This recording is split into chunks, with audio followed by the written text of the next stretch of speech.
ಅಟಲ್ ಬಿಹಾರಿ ವಾಜಪೇಯಿ ಅವರ ಶತಮಾನೋತ್ಸವ ಕಾರ್ಯಕ್ರಮ ಈಗಾಗಲೇ ನಡೆದಿದ್ದು ಜನವರಿ 14ರಿಂದ ಫೆಬ್ರವರಿ 14ರವರೆಗೆ ಆಚರಿಸಲಾಗಿದೆ.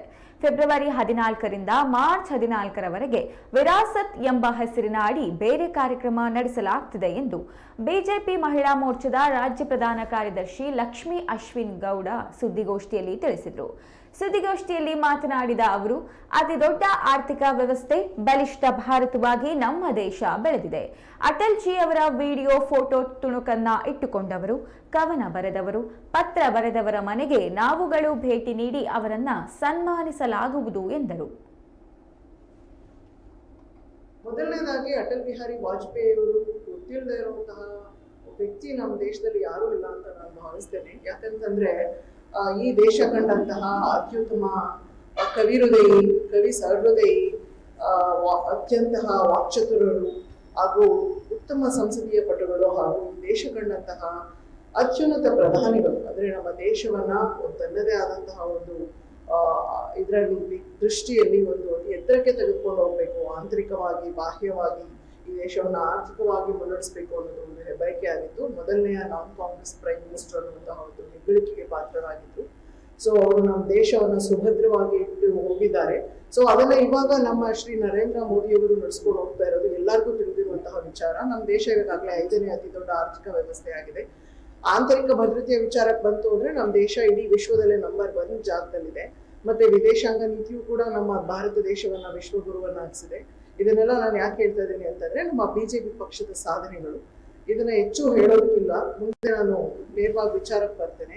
ಏನಂತಂದ್ರೆ ಇವಾಗ ಮೊದಲಿಂದ ಜನವರಿ 14ರಿಂದ ಫೆಬ್ರವರಿ 14 ತನಕ ಅಟಲ್ ಬಿಹಾರಿ ವಾಜಪೇಯಿ ಅವರ ಸ್ಮೃತಿ ಯಾರಲ್ಲಿದೆ ಅಂದ್ರೆ ನಮ್ಮ ಕರ್ನಾಟಕ ರಾಜ್ಯಕ್ಕೆ ಬಂದಾಗ ಕೆಲವು ಪ್ರಮುಖರ ಜೊತೆ ಅವ್ರು ಮಾತಾಡಿರ್ತಾರೆ, ಪ್ರಮುಖರ ಜೊತೆ ವ್ಯವಹರಿಸಿರ್ತಾರೆ, ಕೆಲವು ಪ್ರಮುಖರ ಮನೆಗೆ ಹೋಗಿರ್ತಾರೆ, ಭೇಟಿ ಕೊಟ್ಟಿರ್ತಾರೆ, ಕಾರ್ಯಕರ್ತರ ಜೊತೆ ಫೋಟೋ ತೆಗೆಸ್ಕೊಂಡಿರ್ತಾರೆ, ಭಾಷಣ ಮಾಡಿರ್ತಾರೆ, ತುಂಬಾ ಅತ್ಯುನ್ನತವಾಗಿ ಭಾಷಣ ಮಾಡಿರ್ತಾರೆ. ಅದು ಅವರ ಮನಸ್ಸಲ್ಲಿ ನಿಂತ್ಕೊಂಡಿರುತ್ತೆ. ಸೊ ಇವುಗಳನ್ನೆಲ್ಲ ಅವರು ಮತ್ತೊಮ್ಮೆ ಸ್ಮರಣೆಯನ್ನ ಮಾಡ್ಕೊಳ್ಳೋದ್ರ ಮುಖಾಂತರ ಅವರ 100ನೇ ವರ್ಷದ ಹುಟ್ಟುಹಬ್ಬಕ್ಕೆ ನಾವು ಒಂದು ಕೊಡುಗೆಯನ್ನಾಗಿ ಕೊಡಬಹುದು ಅನ್ನುವಂತಹ ಒಂದು ವಿಚಾರ ಇಲ್ಲಿದೆ. ಜನವರಿ 14ರಿಂದ ಫೆಬ್ರವರಿ 14 ತನಕ ಅದೇ ನಡೀತಾ ಬಂತು. ಮೊದಲನೇದು ಜಿಲ್ಲಾ ಸಮಿತಿ ರಚನೆ ಆಗೋದ್ರಿಂದ ಹಿಡಿದು ಮಂಡಲ ಸಮಿತಿಗಳು ರಚನೆ ಆಗೋದ್ರಿಂದ ಹಿಡಿದು ಮತ್ತೆ ಯಾರ ಹತ್ರ ಅಟಲ್ ಬಿಹಾರಿ ವಾಜಪೇಯಿ ಅವರ ಒಂದು ಭಾಷಣ ಬಿಂದುಗಳಿರ್ಬಹುದು, ಅವ್ರ ಜೊತೆ ತೆಗೆಸ್ಕೊಂಡಂತಹ ಫೋಟೋಗಳಿರ್ಬಹುದು, ಅವ್ರ ಜೊತೆ ವ್ಯವಹರಿಸಿದಂತಹ ವಿಡಿಯೋಗಳಿರ್ಬಹುದು, ಅಥವಾ ಅವ್ರು ಭಾಷಣ ಮಾಡಿದಂತಹ ಯಾವುದೇ ಒಂದು ಡಾಕ್ಯುಮೆಂಟ್ ಇರ್ಬಹುದು, ಅದನ್ನೆಲ್ಲ ಇರಿಸ್ಕೊಂಡಿರ್ತಾರೆ. ಅಂತಹ ಪ್ರಮುಖರನ್ನ ನಾವು ಗಮನಿಸಿ, ಗುರುತಿಸಿ ಅಂತ ಅವ್ರ ಮನೆಗೆ ಹೋಗಿ ಅವ್ರ ಜೊತೆ ಮಾತಾಡಿ ಇದ್ರ ಬಗ್ಗೆ ತಿಳಿಸ್ಕೊಡೋದು. ಮತ್ತೆ ಎರಡನೇದಾಗಿ ಚುನಾಯಿತ ಪ್ರತಿನಿಧಿಗಳು, ನಿಕಟಪೂರ್ವ ಚುನಾಯಿತ ಪ್ರತಿನಿಧಿಗಳಿಗೆಲ್ಲ ನಾವು ಏನು ವಾಜಪೇಯಿ ಅವರ ಒಂದು ಶತಮಾನೋತ್ಸವ ಆಚರಿಸ್ತಾ ಇದ್ದೇವೆ ಇದ್ರ ಬಗ್ಗೆ ತುಂಬಾ ಸುದೀರ್ಘವಾಗಿ ತಿಳಿಸ್ಕೊಡೋದು. ಮತ್ತೆ ಇದೆಲ್ಲ ಆಗಿದೆ. ಇವಾಗ ಜಿಲ್ಲಾ ಸಮಿತಿ ರಚನೆ ಆಗಿದೆ, ಮಂಡಲ ಸಮಿತಿ ರಚನೆ ಆಗಿದೆ, ಪ್ರಮುಖರನ್ನೆಲ್ಲ ನೀವು ಗುರುತಿಸಿದ್ದೀರಾ.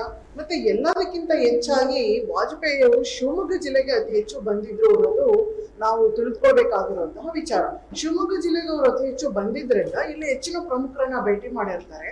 ಸೊ ಹಾಗಾಗಿ ಹೆಚ್ಚು ಪ್ರಮುಖರನ್ನ ಗುರುತಿಸಿ ಅವರಲ್ಲಿರುವಂತಹ ಒಂದು ಸ್ಮರಣಿಕೆಯನ್ನ ತೆಗೆದುಕೊಳ್ಳುವಂತ ಸಂದರ್ಭದಲ್ಲಿ ಅವರಿಗೆ ಸನ್ಮಾನ ಮಾಡುವಂಥದ್ದು ಕಾರ್ಯಕ್ರಮ ಆಗ್ಬೇಕಿತ್ತು.